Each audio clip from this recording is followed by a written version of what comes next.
কি জয়, পোলাও আর chilli chicken কেমন খেলা? মানি মামাই তো আগেই দিয়ে দিয়েছে। ঠিক আছে, তোমরা যদি আমার মতো করে চিলি চিকেন বানাতে চাও তাহলে চটপট তোমরা পুরো রেসিপিটি দেখে ফেলো। চিলি চিকেনের গন্ধ কিন্তু বেশ বেরিয়েছে, আর সকলে টেস্ট করার পর বলল যে না, ভীষণই নাকি টেস্টি হয়েছে। হ্যালো বন্ধুরা, আজকে আমি একটু চিলি চিকেন বানাবো। আজকে নাতনির জন্মদিন, তাই ওকে একটু চিলি চিকেন আর পোলাও রান্না করে খাওয়াবো। তাই ভাবলাম তোমাদের সঙ্গে একটু শেয়ার করি। তোমরা চিলি চিকেন এক একজন এক এক রকমভাবে রান্না করো, রান্নার একটু হেরফের হতেই পারে। আমি কিভাবে রান্না করছি সেটাই তোমাদের সঙ্গে শেয়ার করছি। এ দেখো, আমার চিকেনগুলো কিন্তু আগে থেকে ধুয়ে রাখা আছে। আমি প্রথমে দুটো ডিম নিয়েছি। এই ডিম দুটো ভেঙে আমি এর মধ্যে দিয়ে দিচ্ছি।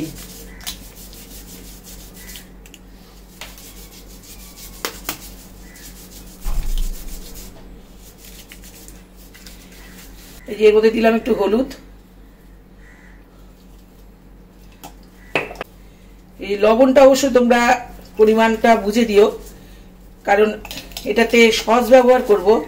সসেও কিন্তু অনেকটা লবণ থাকে। এই যেটা আমি মাখিয়ে নিচ্ছি লবণটা দিয়ে। একটু যে গোলমরিচের গুঁড়ো, এই জিরের গুঁড়োটা কিন্তু অনেকে ব্যবহার করে না, কিন্তু আমি একটু জিরের গুঁড়ো দিচ্ছি। এটা ভাজার সময় জিরের গুঁড়োটা দিলে গন্ধটা ভালো লাগে, কারণ আমার চিকেনের গন্ধটা এমনি ভালো লাগে না। আমি 2 চামচ ভিনিগার, 3 চামচ দিচ্ছি। মাংস আমার অনেকটা। একটুখানি সোয়া সস দিচ্ছি, একটু টমেটো সস দিলাম, 1 চামচ শুকনো লঙ্কার গুঁড়ো। আর এখানে দেখো আমার পেঁয়াজ, রসুন আর আদা বাটা রয়েছে।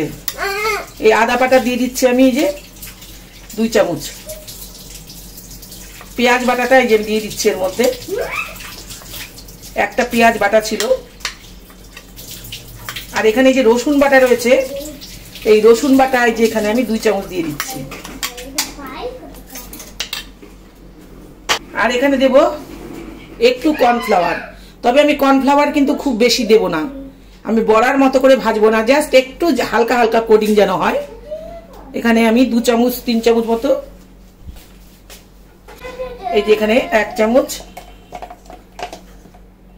এই যে 2 চামচ, আর দেবো না। এগুলো দিয়ে মেখে 15-20 মিনিটের জন্য রেখে দেবো। তবে তোমরা যদি একটু বেশি সময় রাখতে পারো তাহলে ভালো হয়। আমার যদিও খুব বেশি সময় নেই, সেজন্য আমি 15-20 মিনিটের জন্যই রেখে দেবো এগুলোকে। তোমরা যদি 1 ঘন্টা রাখতে পারো, 2 ঘন্টা রাখতে পারো, সব থেকে ভালো হয়। কিন্তু আমি এগুলো রান্না করব, খুব সময় নেই আমার হাতে, ওই জন্য আমি এগুলোকে 15 মিনিটের জন্যই রেখে দেবো।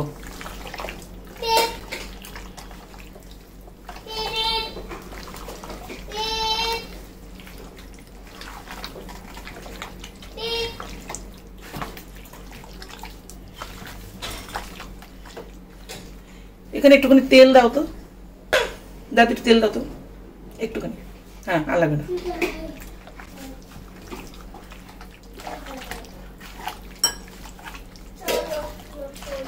এইভাবে আমি রেখে দিচ্ছি 15 মিনিটের জন্য।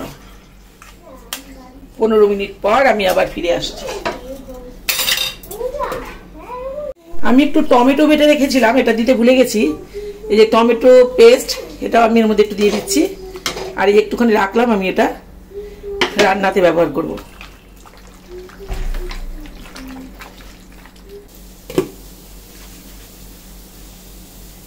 কড়াটা আমার গরম হয়ে গেছে, আমি সাদা তেল দিয়েই ভেজে নিচ্ছি। এই রান্নাটাও আমি সাদা তেল দিয়েই করব।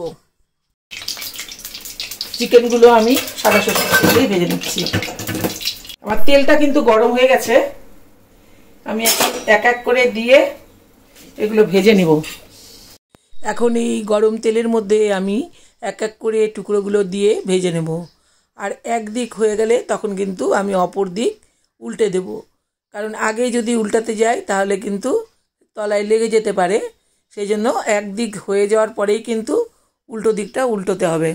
এই প্রসঙ্গে আর একটা কথা বলে রাখি, চিকেনের টুকরোগুলো কিন্তু ছোট ছোট করে কেটে নেবে, কারণ ছোট ছোট টুকরো হলে সেগুলো খুব সহজে ফ্রাইও হবে এবং ওর মধ্যে রসটাও কিন্তু ভালো মতো ঢুকবে, খেতে কিন্তু ভালো লাগবে।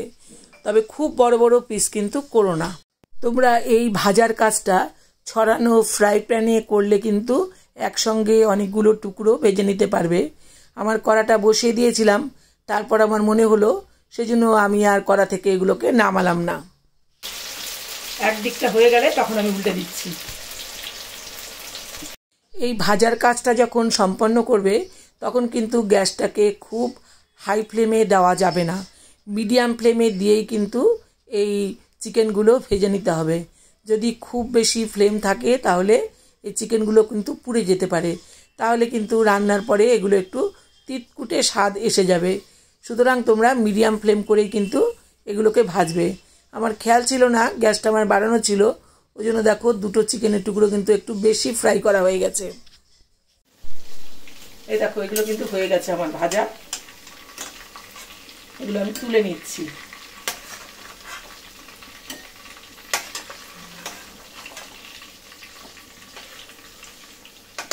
এবার আমি গ্যাসটা একটু বাড়িয়ে দিচ্ছি, গ্যাসটাকে একদম ছোট করা ছিল, তেলটা খুব কেচে গেছিল, বেশি গরম হয়ে গেছিল।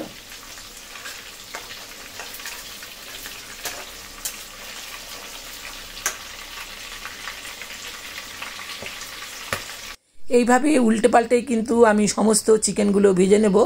দেখো চিকেনগুলো ভাজতেই কিন্তু সময় লাগে, এরপরে কিন্তু চিলি চিকেন রান্নার জন্য কিন্তু খুব একটা সময় প্রয়োজন হয় না। আবার দেখো কতগুলো চিকেন আমি কড়াতে দিয়ে দিয়েছি। এইভাবেই সব চিকেনগুলো ভেজে নিয়ে আমি আবার ফিরে আসছি। এই যে চিকেনগুলো কিন্তু সব ভেজে নেওয়া হয়ে গেছে, এই যে সব চিকেনগুলো ভেজে নেওয়া হয়ে গেছে। আর যেই তেলটা আমি দিয়েছিলাম সেই তেলটা থেকেই কিন্তু পুরোটাই ভাজা হয়ে গেল। এই দেখো এখনো কড়াইয়ে কতটা তেল রয়েছে। আমি এই তেলের মধ্যে এখন দিয়ে দিচ্ছি রসুন কুচি আর আদা কুচি, আর পেঁয়াজগুলোকে এই দেখো এইভাবে কেটে রেখেছি। এই দেখো এই পাতা পাতা করে খানিকটা পেঁয়াজও আমি তেলে দিয়ে দিলাম।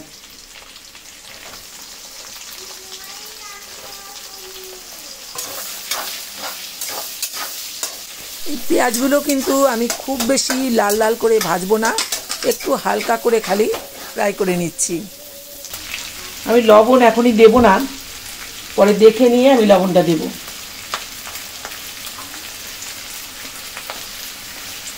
আর এই যে কাটা টমেটোগুলো এর মধ্যে দিয়ে দিচ্ছি। এই খানিকটা কাঁচা লঙ্কা কেটে রেখেছিলাম, ওটা দিয়ে দিলাম। এগুলো সব কিছুই কিন্তু আমি খুব একটা কড়া করে ভাজবো না, হালকা হালকা ফ্রাই করব। মাংসের পরিমাণ আমার অনেকটাই বেশি, এই কড়াতে এখন রান্না করতে পারবো কিনা ঠিক বুঝতে পারছি না, না হলে কড়াটা অবশেষ আমাকে পাল্টে বড় কড়া নিতে হবে। এই টমেটো আর পেঁয়াজগুলো কিন্তু মোটামুটি ফ্রাই হয়ে গেছে।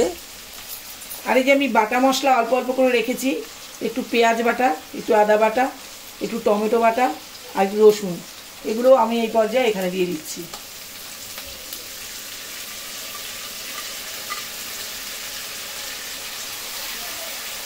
হালকা হাতে এগুলো একটু ভাজা ভাজা করে নেব। তবে আগেই বলেছি খুব ডিপ ফ্রাই কিন্তু আমি কোনো কিছুই করব না।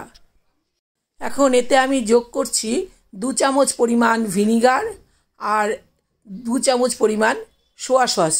সোয়া সস কিন্তু খুব বেশি দেওয়া যাবে না, খুব বেশি দিলে কিন্তু তেতো হয়ে যেতে পারে। এগুলো দিয়ে একটু হালকা হাতে এগুলোকে কষিয়ে নেব। এরপর এতে যোগ করব টমেটো সস।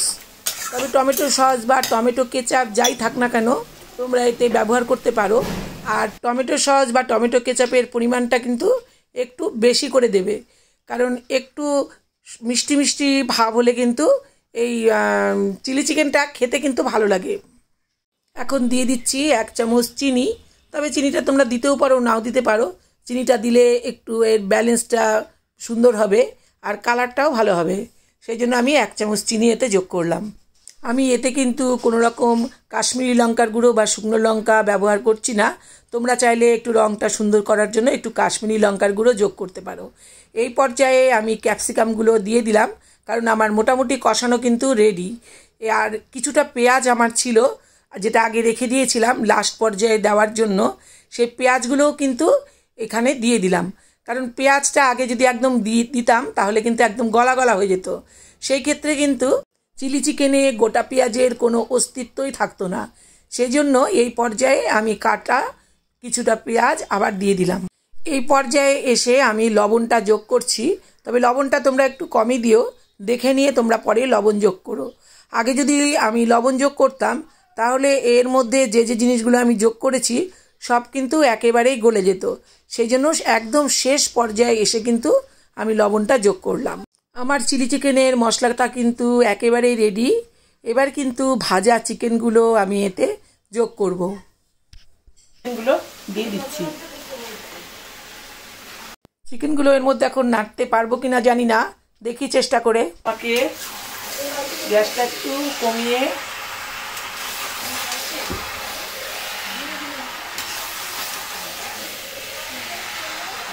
হবে, কিন্তু একটু অসুবিধাই হবে নাড়াচাড়া দিতে।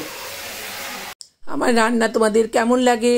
যদি তোমাদের আমার রান্না পছন্দ হয় তাহলে তোমরা আমাকে লাইক, কমেন্ট, শেয়ার ও সাবস্ক্রাইব করে আমার সঙ্গে থেকো। আর তোমাদের রেসিপিও তোমরা আমার সঙ্গে শেয়ার করতে পারো, কারণ রান্না কিন্তু একটা আর্ট। সবাই কিন্তু ঠিক একই প্রসেসে কিন্তু রান্না করে না। যার মনে হয় যে না এইভাবে করলে রান্নাটা আরও একটু বেশি ভালো হবে, সে কিন্তু তার মতো করেই রান্নাটা করে। তোমরা যদি অন্যভাবে এই চিলি চিকেন তৈরি করো তাহলে অবশ্যই আমার সঙ্গে শেয়ার করলে আমি খুব খুশি হব।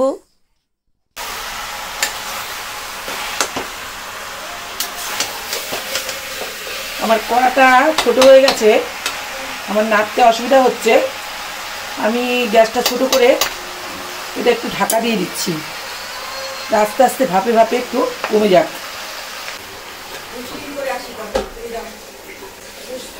আর এই বাসনটার মধ্যে আমি এই যে 2 চামচ কর্নফ্লাওয়ার গুলে রাখছি, এটাকে নামানোর আগে দিয়ে দেব। এটা একটু জল দিয়ে গুলে রেখে দিচ্ছি।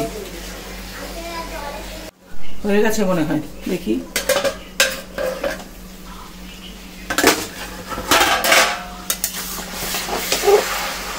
দেখো চিকেনটা ঢাকা দিয়ে দেওয়াতে কিন্তু কড়া থেকে কিন্তু একটু নিচে নেমে গেছে, আর এর থেকে যে জলটা বেরিয়েছিল সেটাও কিন্তু দিয়ে কিন্তু মাংসটা কিন্তু দেখো মজে গেছে। মাংসটা যদিও ফ্রাই করা, এটা রান্না করতে কিন্তু আর এখন খুব বেশি সময় লাগবে না, মোটামুটি হয়েই গেছে। আমি এখন গ্যাসটাকে বাড়িয়ে দেব, আর যে কর্নফ্লাওয়ার যে জলের মধ্যে গুলে রেখেছিলাম সেটা দিয়ে আমি ফুটে ওঠা পর্যন্ত অপেক্ষা করব। ফুটে উঠলেই কিন্তু আমার চিলি চিকেন রেডি হয়ে যাবে। এই সময় কিন্তু জলটা তোমরা পরিমাণ মতো দিও। চিলি চিকেনে কিন্তু খুব একটা জল প্রয়োজন হয় না, আর জলটা বেশি দিয়ে দিলে কিন্তু অতিরিক্ত ঝোল থাকলেও কিন্তু চিলি চিকেন ভালো লাগে না। এই পর্যায়ে তোমরা অবশ্যই নুনটা চেক করে নিও, কারণ নুন অতিরিক্ত হলেও যেমন ভালো লাগে না, আবার পানসে হলেও কিন্তু সেই জিনিসের স্বাদ কিন্তু বাড়ে না। সব কিছু সমান সমান হলেই কিন্তু তার টেস্টটা ভালো হয়। আর একটু লবণ লাগবে, পরিমাণটা আবার অনেকটা বেশি, যে 1 চামচ লবণ আমি দিয়ে দিচ্ছি।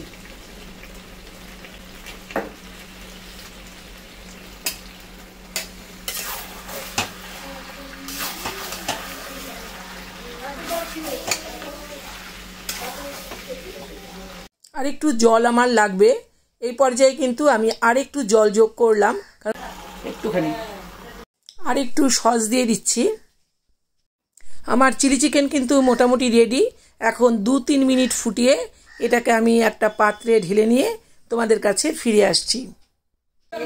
দেখো আমার কিন্তু রেডি, চিলি চিকেন কিন্তু রেডি। গন্ধটা ভালোই বেড়েছে, খারাপ হয়নি না গো? হ্যাঁ, প্রথম থেকে শেষ পর্যন্ত ভিডিওটা মনোযোগ দিয়ে দেখার জন্য অনেক অনেক ধন্যবাদ।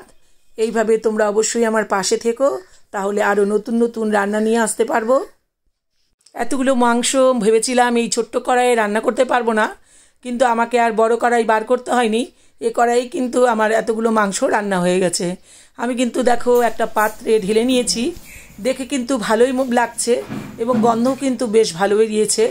এবার যারা খাবে তারা খেয়ে রায় দেবে রান্নাটা কেমন হয়েছে। টাটা, তোমরা ভালো থেকো, সুস্থ থেকো, আবার দেখা হবে।